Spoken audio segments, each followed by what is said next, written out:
Welcome to the NS9 Postgame show powered by Primanti Brothers. I'm Ryan. With me on these afternoon weekday games is Cody.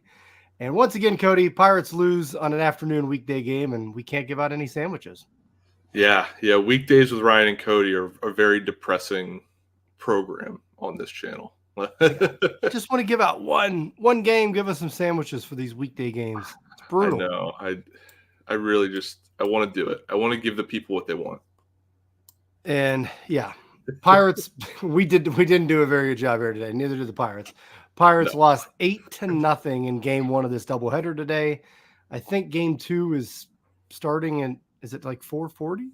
Or is it sooner than that? Is it? They get an hour and 40 minutes between. I know, but this game was so quick. I think it was scheduled. Yeah, well, here it is, 4:10. So I think that's still on or whatever. Yeah. But before we get into it. Yeah, go ahead. All right. So BetOnline is your number one source for the NBA and NHL playoffs this season. Every stat, every matchup, and even live odds while the games are being played. When the game's over, head on over to our online casino and get in on a game of blackjack or poker, or unwind with one of our 150 slot games. Over 150 slot games. Head to the website today to get in on the action. Don't forget to use promo code BELIEVE, BLEAV, for your 50% welcome bonus on your first deposit. BetOnline. The game starts here. Well, here, I'm going to start here because we got to address it. Throw that Red Bill pirate hat guys need in the lawn, man. I'm with Brad. Down. I hate that red color. Is the best. No, look, we need to have more red. Red is my favorite color, and I'm not even making this up, but it just doesn't work with the Pirates at all. How does it not work? The Pirates logo literally has red in it.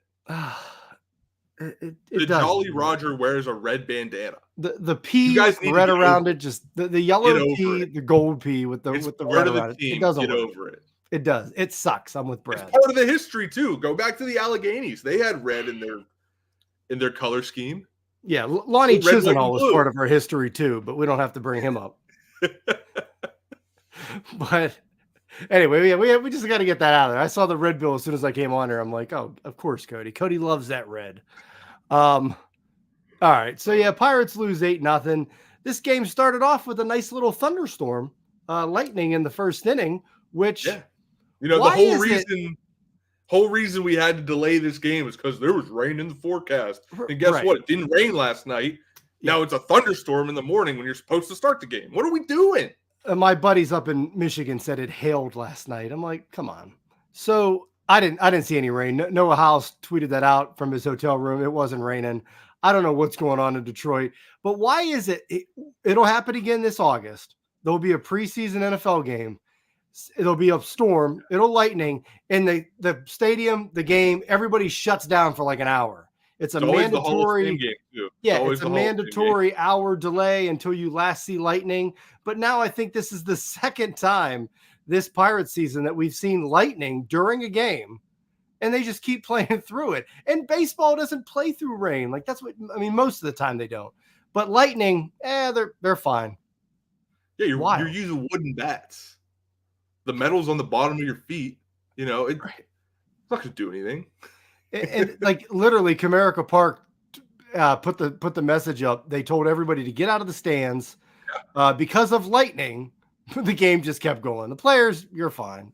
Go ahead. Crazy. It's ridiculous. But anyway, no, that was interesting. It was literally like a thunderstorm for that first inning, and then Jones kind of went with it. He didn't have it today. Yeah. I mean, Greg Brown, I think it was Greg Brown or John Wayner, tried to give him an excuse that, like, okay, your pitchers are players of habit.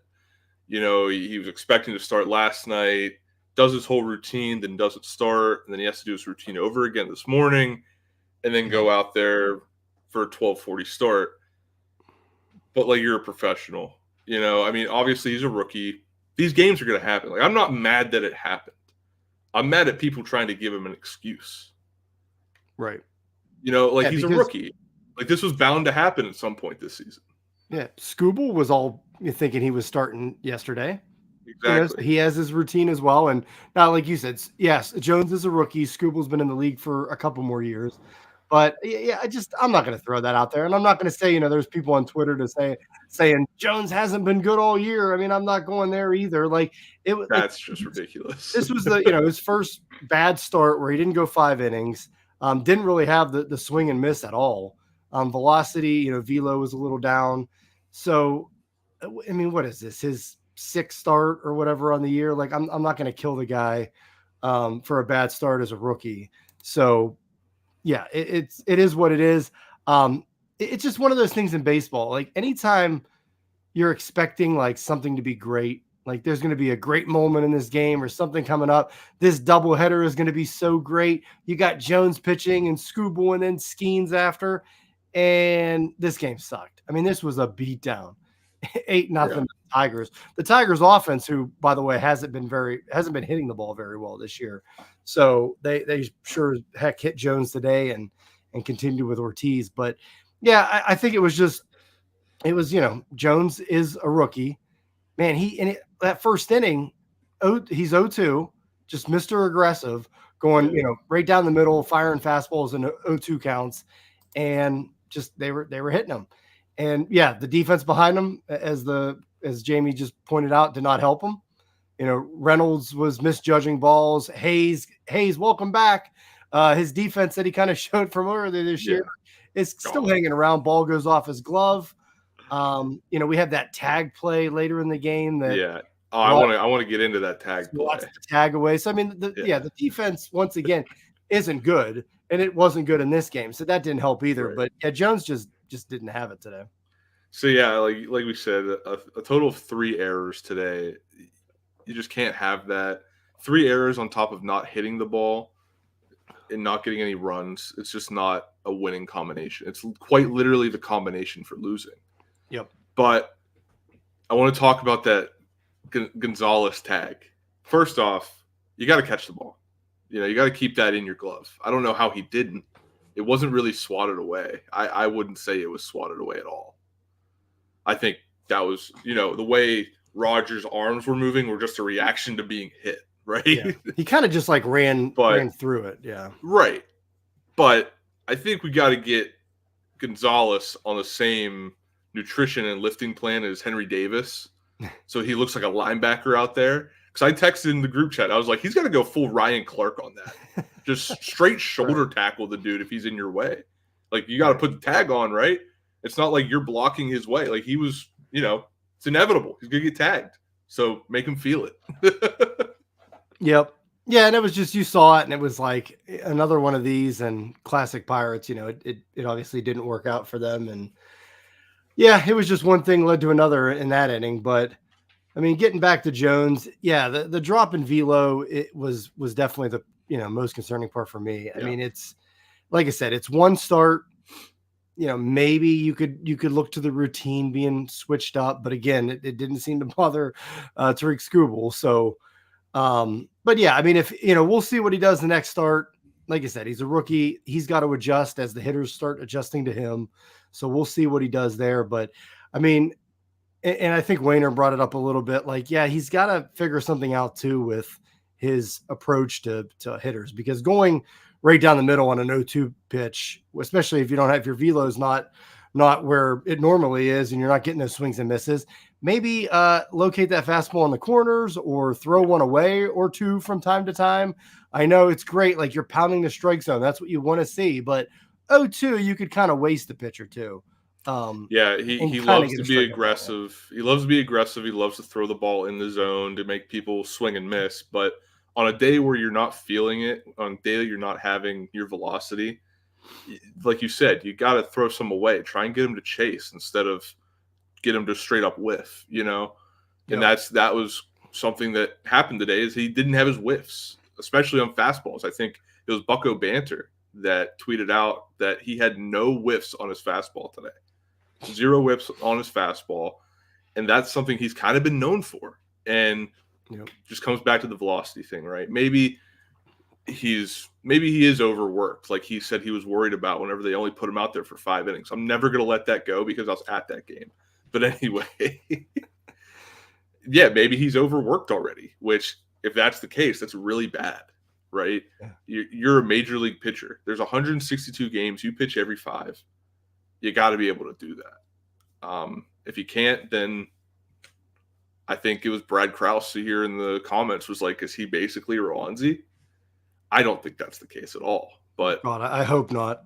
Even that though is Roansy that is worst case scenario. is looking pretty decent with the Angels, but right. But yeah, I mean, we saw it even in starts when his velo was 99, 100. You know, when it's 0-2 and you're throwing right down the middle, like major league hitters are going to hit you.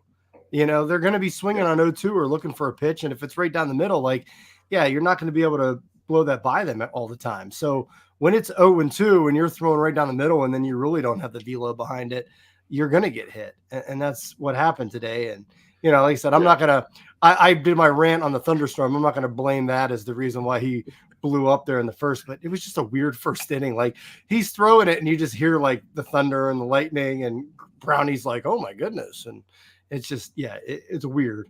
I don't get the baseball sometimes rules on it, but they wanted to get this game in, and good thing they did because I was on a time schedule. So we made it here. You didn't have to go solo today, but yeah, like I said, we'll see what he's got to adjust. We'll see. Hopefully the velo, you know, is back next start. If it's down again, then you know I think there's definitely cause for concern. But right, and then even like you said, like major league pitchers, even if you're throwing 99, 100, they're gonna swing at the ball and they're gonna hit it. And the first game that I really noticed that with Jones was when we played Philly, and he started against the Phillies, and they were attacking him out the gate. They weren't waiting. They weren't waiting to see what he had. It seemed like he was perfectly scouted. I think we may have still won the game and he didn't pitch that bad, but they were getting a lot of hits on him. And it's eventually going to happen. So, and I think somebody else may have mentioned in the comments that he's only got 2 pitches, really.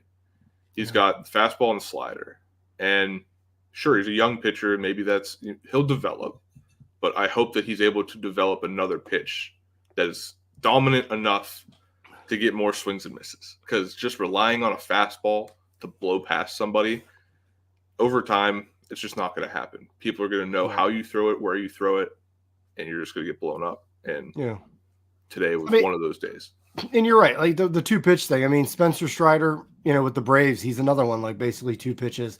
Obviously had success, you know, early in his major league career. Of course, now he's out for the year. Until he faced the Pirates last year, we blew him up. That's right.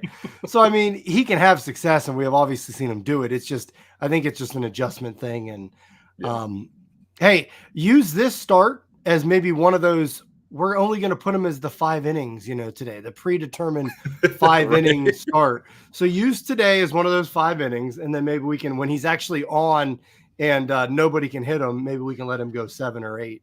And well, he didn't even make it 5 today. He went. That's what I said. 4 1/3. Use this as one of his predetermined 5 innings that they just all of a sudden stopped doing. Right. They stopped after that 59 pitch game, which was ridiculous. But that was a really bad idea, huh? Yeah, go. And then, you know, so Pirates get down early 3-0. Obviously, we know Scooble's on the mound, so it's going to be tough sledding for the Pirates at the plate. But it just seemed like it was that as soon as the game started, like 3-0, they get down, and it just seemed like the offense was going to be that we're going into a shell game. You know, Pirates are down. This game's pretty much over. Nobody's going to hit. And that's pretty much what it was, Cody. 3 hits for the Pirates offense today. Connor Joe had a single. Connor Joe DiMaggio. Grandal got a single. Nick Gonzalez. That was it. 3 hits. 3 hits. I mean, it's all the guys that have been consistent, at least. You know, like I think Grandal has consistently had a hit in most of his games. Gonzalez is a guy that everybody's like, oh, is he who we thought he was? And he's been kind of proving that, right? Getting a hit in every game. And then, like you said, Connor Joe DiMaggio, our favorite guy, he gets a hit. And, you know, when nobody else wants to hit, you can't really do anything, especially if they've got – I don't even think those guys are that close in the order to each other. Mm-hmm. I Were mean, they? I can't Gonzalez was remember. hitting 6 today, and Grandal was Yeah, 7th. But yeah, Connor Joe, our 3 but hitter. Joe is the 3-hitter. Yeah. Yeah, yeah, Connor Joe 3 hitter. That's what I had penciled in this beginning of the season. Yeah, I mean, look, they were facing Scoobel. It was an uphill battle, but yeah, they didn't. Is it 340 now? They moved it up. Oh my That's god. what Jim says. I feel like baseball is just like making things up as they go now. Like we're just Don't moving worry, double. Ryan. Don't worry. Jim's always right. Yeah, we're just He's moving never double wrong. header start times. We're playing through lightning, whatever. It don't matter. So yeah, we'll be quick here so you guys can check out Skeens in game 2. But yeah, there's not much going from this offense. I mean, basically all 3 phases of the game, Cody, the Pirates were bad today. Pitching, they weren't good. No. Defense, they weren't good. No. And they weren't good at the plate. So hopefully they got it out of their system for game 1.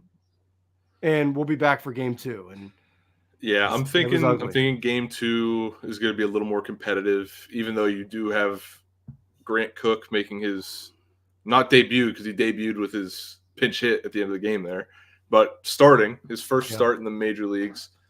And hopefully that goes well. I mean, I know there's the whole discussion of like, should we have brought Davis up? Should we have done something else? I don't know. I think it's the right move. I think Davis, don't bring him up till he's absolutely ready, and we'll roll the dice with Cook. Yeah, it was. I mean, he got the pinch hit at bat right after Rowdy Telez's pinch hit at bat, which wasn't out.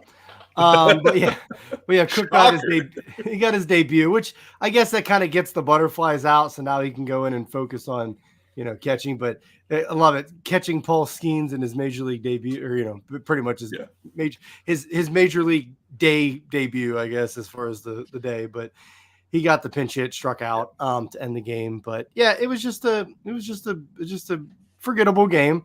And what do they say in baseball is it's quick memory. You have another game tomorrow. Well, we have another game in 40 minutes, according to Jim. Yeah. So we'll move right to the next one.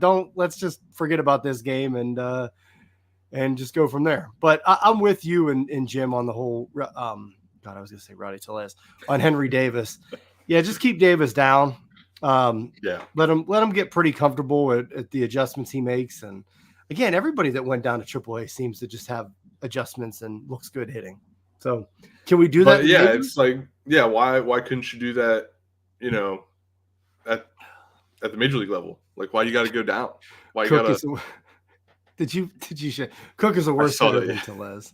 And he is. If you look at his stats, he is. Yeah, I don't know. He'll get a hit. He'll get a hit in the second game and blow by him. So that's good. But yeah, I think Davis, at least keep him down there for a whole, at least a month, and maybe we'll see if Jason DeLay comes back, DiNardo's boy. But yeah, Jim, AAA pitchers are terrible. Yeah, well, right. So what are you saying? We have a bunch of quad A hitters? Is that what you're saying? Because they all seem to hit down there, and they don't hit up here. But yeah, this game was ugly, Cody. I don't know. Do you have anything else? Not really. I mean, just to preview, I guess. Oh wait, no. I want to talk about Luis Ortiz. That was really bad. His throw to first. Yeah. I couldn't believe it. How bad that was. Like I mean, I've never been a pitcher that had to throw over to first. Like I don't know how difficult that is after throwing as hard as you can to home plate and then having to throw the ball to first. But it was like 20 feet down the line. Almost hit, who was that, Javier Baez in the head? Yeah, it was ugly. Like, whoa. At least throw it in the ground in front of Joe. Everything on the Pirates in this game was horrible. Yeah, it's like they forgot how to play baseball. I mean, it seemed like they were off forever. They had an off day, the travel day, and then they had no game yesterday. So it took 2 days for them to forget how to play baseball. It was kind of ridiculous. Well, hopefully they remembered because they got a game coming up here in game 2. Yeah, hopefully they got a refresher there. What are you hoping to see from Paul Skeens today as he takes them out? I'm hoping to see a lot of strikeouts. I think another thing I was going to mention as a little bit of a preview is that he has pitched to Grant Cook before, I think 4 times in AA. So they have some familiarity, which, makes me at ease. It's not like he's pitching to a random catcher that he's never pitched to before, because, the chemistry is a thing. Like he pitches well to Grundahl, who I believe he pitched to in spring training. Maybe not in a spring training game, but they've pitched together. The one matchup I feel like we haven't seen yet is Skeens to Davis, right? And they're the ones, they were attached to the hip at spring training. The When two we were leaders, down there, they're the leaders. They were saying the two yeah. leaders, the one leader. Let's relax with the two. But yeah, like when we were in spring training, they were attached at the hip, and I can't wait to see what they're able to do once you have that tandem on the field together. Yep. But don't rush it. Obviously, don't rush it. You need to get Davis's bat right so that we don't have to send him back down. It's kind of weird. I mean, with Pirates just came off that weekend series with the Braves where they took 2 or 3, had a chance to sweep, but didn't get the job done on Sunday. And now it's like we lose the game 1 in this fashion. It's like almost like Paul Skeens needs to be the stopper right now. Because if you lose game 2, you're on a 3-game losing streak out of nowhere. Yeah. And it's just classic Pirates. I mean, they come off that series against the Giants where they should have swept the Giants. 2 grand slams, they end up losing. Yeah. They come in, they look good against the Braves. I mean, they look great this weekend. Just, struggled against Chris Sale, which is understandable. And they just can't, classic Pirates, they can't take any momentum from that series. They come right in there in Detroit and just lay a complete egg in game 1. Right. So hopefully the bats show up. The one good thing is, the Tigers were supposed to pitch Flaherty in game 2. Now they've switched out, and it's like they're having somebody make a major league debut, Montero or somebody. So yeah, something random. I was expecting Flaherty. I thought we were getting all the aces today, Yeah, I don't know if this was like a Tigers let's just throw the white flag. Skeens is pitching, or if this was like they just wanted to save Flaherty for the next series. But I don't know. Knowing the Pirates, this is probably the worst case scenario because somebody they haven't seen before will probably mow the lineup down, knowing our hitters. Yeah, it might be really bad. But hopefully it's not. Maybe it's a pitching duel. I wouldn't mind a little pitching duel. Hit the ball. I just want to see us hit the ball. Yeah, so we need to. And Skeens can have the duel, and then we can hit. Speaking of hitting the ball, before I know we're about ready to wrap it up, but speaking of hitting the ball, the fact that Cabrian Hayes' back issue is because he's hitting the ball is very concerning. Yeah, how about talked about that. Yeah, they talked about that on the broadcast. He told Hannah Mears, I suppose, that his back issue is not going away. It needs to be managed, and it just flares up when he hits the ball. You know what that means? Shelton's going to play him like 2 days a week. Yeah, right. So Shelton and Sherrington hear management on the back, and they're going to be he'll be playing 2 or 3 games a week. He'll be playing less than Tellez. Yeah. Speaking of Tellez, as they also, Brownie mentioned, Shelton loves to get everybody at bats. So the game 2 lineup is out. And Rowdy Tellez is starting, batting 6th.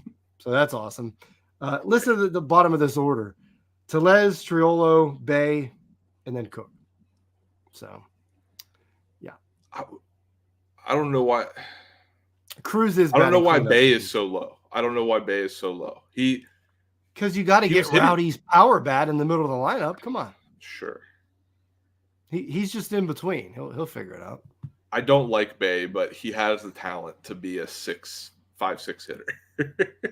Yeah, well, I mean, compared to who else we have, batting. Yeah, exactly. 7th right now, but yeah, Rowdy Tellez. Well, we'll see. Maybe he'll get hot in Detroit. I don't know, but I don't know, man. I know Jim wants to tell me that I'm wrong, but he was hitting the ball in AAA. He started hitting the ball when he came up here into MLB.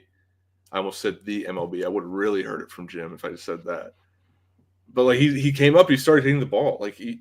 I know we don't like the guy, but you can't deny that he has talent. Sure, I don't want him on the team, but he's a talented baseball player. I wouldn't say he's the best. He's not better than average, but we got a lot of below average players on this team, and he plays better than a lot of them. Yeah, we need to get out of here. This is brutal. Jim, I'm not wrong. As Jim keeps arguing in the yeah, he's a 26 man. He's batting 182. He's garbage. He just got here. You know, I don't like him either. I don't like who else isn't batting here well. Pretty much anybody Ben Cherington signed in the offseason. Rowdy Tellez, Michael A. Taylor. I mean, it's just Chapman, who they picked up. He's awful. Like, yeah, it wasn't a great offseason. Everybody's bad. Martin Perez and Marco Gonzalez both injured. You know, and it's just like, yeah. So there's an entire year of data that shows he's awful. I get it. Hey, Shelton's going to get him those at bats. He's man. better than Rowdy Tellez. The whole lineup's going to play today. So much for the 5-year plan. Yeah, you ain't kidding, Matt. Yeah. Yeah, they got to be better in the offseason. And I mean, I don't know. Let's get out of here. I'm done. There's nothing to talk about. Yeah, game 2 coming up. Go Paul Skeens. Maybe Paul Cruz Skeens can Day. run into one. Happy Paul Skeens Day. Happy birthday, Paul Skeens. It's his birthday today. Oh, yes. There you go. But coming up. Make sure you like, subscribe, memberships, check them out. June 22nd, we have our live tailgate for the We just had an individual. Game. We just had an individual today RSVP for the tailgate. Is bringing 9 people. 9. It's the. I'm telling you, it's gonna be 2 guys and like 6 kids or something. Like 7 kids. It's just gonna be the guy whole just family. RSVP'd his 7 children. Our man, he's just catering. Let's go. But yeah, our RSVP to the tailgate. It's gonna be sick. Catered by Primanti's, and I think everybody that you see here on postgame shows is gonna be there.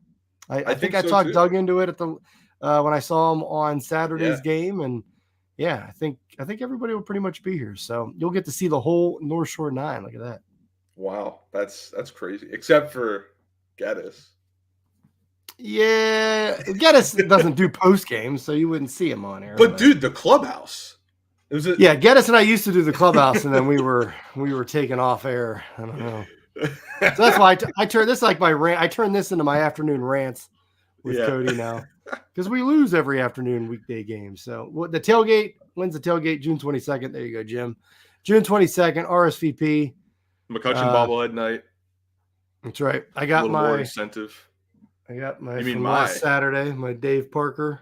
You mean my Dave? Well, this is mine. Yours is in a box still. So, there we go. All right, let's get out of here. We just ordered the flag, so be on the lookout for a flag. It says North Shore 9 on it. The flag. People are like, what flag? But anyway, yeah, get us out of here. I'm done. Rosati's dogs are in attendance at the tailgate. That would be cool. Maybe I should bring. Well, I'd bring my dog, but he probably would bite somebody. So that's probably not going to work. Plus, I wouldn't be able to get into the game. All right, let's get out of here. Thanks everyone for listening to this circus, and we'll see what the Buckeyes do in game 2. But see you guys. Let's hope they win. See ya. Hey, you all. Thank you for watching. I know we try to provide the most entertaining content that we can, and we'd love to spread it to as many people as possible. So I know it doesn't seem like a lot, but if you could take the 5 seconds to like this video and subscribe to the page, it helps out so much more than you know. Thank you, and let's go Bucks.